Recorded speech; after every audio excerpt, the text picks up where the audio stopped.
Hi guys, welcome back to our channel. MC fans అందరూ కూడా ఇప్పుడు మైండ్లో ఒకటే రన్ అవుతూ ఉంటుంది. What happens to the Kang. అసలు అవెంజర్స్ 5 యొక్క టైటిల్ అనేది యాక్చువల్గా క్యాంగ్ డైనస్టీ నుండి అవెంజర్స్ డూమ్స్డేగా చైన్ అనే విషయం మీకు బాగా తెలుసు. అయితే Robert Downey junior as a డాక్టర్గా ఎంట్రీ ఇస్తున్నాడు. కానీ what about the council of Kings? మనం క్వాంటమేనియా మూవీలో చూసిన ఆ థౌజండ్స్ ఆఫ్ క్యాంగ్స్ ఏమయ్యారు? వీళ్ళని ఇగ్నోర్ చేశారా ఆర్ లేక సపరేట్ రీజన్ ఉండబోతుందా? అంటే వాళ్ళు మళ్ళీ రిటర్న్ అవుతారా? ఈ వీడియోలో మనం ఫుల్ క్యాంగ్ సంబంధించిన హిస్టరీ అండ్ ద డూమ్స్డేలో తను ఎలా తిరిగి రావచ్చో అనే దాని మీద ఒక క్రేజీ థియరీ గురించి డిస్కస్ చేసుకుందాం. So let's get in to the details. First అయితే అసలు ఈ క్యాంగ్ ఎవరు? టెక్నికల్గా క్యాంగ్కి ఎలాంటి పవర్స్ అయితే లేవు, but he's and super genius. 31st సెంచరీలో బోర్న్ అయిన నాథన్ రిచర్డ్స్ ఒక టైం ట్రావెల్ టెక్నాలజీని ఇన్వెంట్ చేసి డిఫరెంట్ ఎరేజెస్ని కాంకర్ చేద్దామని ట్రై చేస్తూ ఉంటాడు. క్యాంగ్ అన్నవాడు అయితే మోస్ట్లీ 3 ఫార్మ్స్లో చాలా పవర్ఫుల్గా అయితే ఉంటాడు, అంటే 3 వేరియంట్స్లో.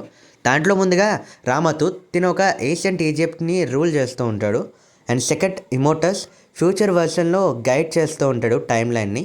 And third in the most important variant తినే హీ హూ రిమైన్స్. మనం లోకి సిరీస్లో చూసాం కదా, one of the created sacred timeline అనమాట. సో తినే క్రియేట్ చేశాడు టైమ్ లైన్ మొత్తాన్ని కూడా. అయితే క్యాంగ్ యొక్క మెయిన్ పర్పస్ వచ్చేసి తన ఆర్మీ అని చెప్పొచ్చు. దాంతోపాటు తనకున్న నాలెడ్జ్, తను పాస్ట్ ప్రజెంట్ ఫ్యూచర్లోకి ఎక్కడికైనా సరే ట్రావెల్ చేయగలడు.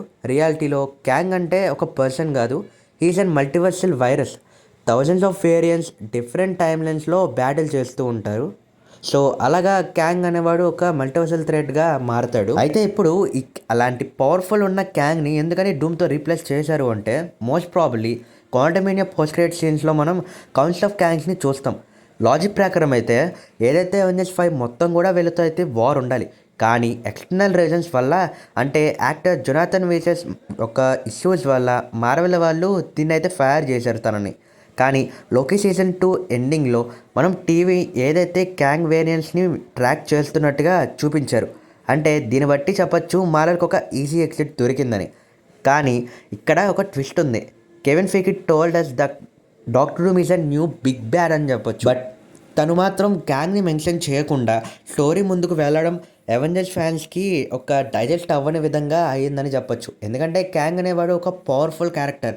తను మొత్తం కూడా ఏదైతే అవెంజర్స్ని డిఫీట్ చేయడానికి క్యాంగ్ డైనస్టీ మూవీనే తీశారు అంటే ఎంత పవర్ఫుల్ క్యారెక్టర్ అయిపోయి ఉంటే తనకి అలాంటి ఒక మంచి మూవీని ఇస్తారు. అయితే ఇక ఇప్పుడు క్యాంగ్ ఒకవేళ అవెంజర్స్ డూమ్స్డే మూవీలో రిటర్న్ అవ్వాలంటే ఎలా రిటర్న్ అవుతాడో అనే దాని మీద మనం ఇప్పుడు ఒక థియరీ గురించి మాట్లాడుకుందాం. ఈ థియరీలో లోకి అయితే వస్తాడు.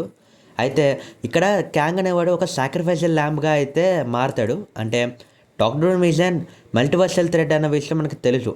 తను సింపుల్గా విలన్ అయితే కాదు, he is the master of science and magic. మన థియరీ ఏంటి అంటే, అవెంజర్స్ డూమ్స్డే స్టార్టింగ్ మినిట్స్లోనే మనమైతే డాక్టర్ డూమ్ లిటరలీ ఒక కౌన్సిల్ ఆఫ్ క్యాంగ్స్ మొత్తాన్ని కూడా అరెస్ట్ చేసే ఛాన్స్ అనేవి ఉన్నాయి. అంటే ఇమాజిన్ చేయండి, 1000 ఆఫ్ క్యాంగ్స్ మల్టీవర్సెస్ అటాక్ చేయాలనుకున్నప్పుడు డాక్టర్ డూమ్ ఎంట్రీ ఇస్తాడు. అప్పుడు సింగిల్ స్ట్రోక్లోనే కౌన్సిల్ ఆఫ్ క్యాంగ్స్ మొత్తాన్ని కూడా తనైతే చంపేస్తాడు. కానీ ఎందుకు?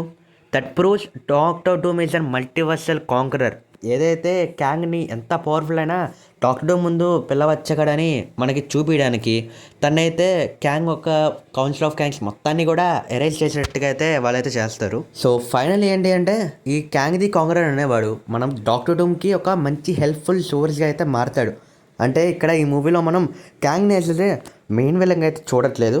ఏదైతే డాక్టర్ డూమ్ తను అనుకున్న పవర్స్ అన్నిటినీ కూడా సాధించాలి అనుకుంటే, మార్వెల్ కామిక్స్ ఏదైతే రిలీజ్ చేసిందో 2015లో ద సీక్రెట్ వార్స్, ఆ యొక్క స్టోరీలను మనం కొంచెం బేస్ చేసుకుంటే బియాండ్ దగ్గర పవర్స్ అన్నింటినీ కూడా డాక్టర్ డూమ్ అయితే దక్కించుకొని తను గాడ్ ఎంపరర్ డూమ్గా మారుతాడు.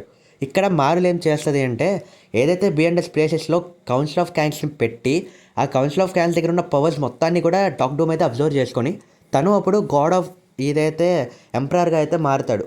సో ఇలా అయితే బేసికలీ మార్వెల్ అయితే చూపించుకోవడానికి ట్రై చేయొచ్చు.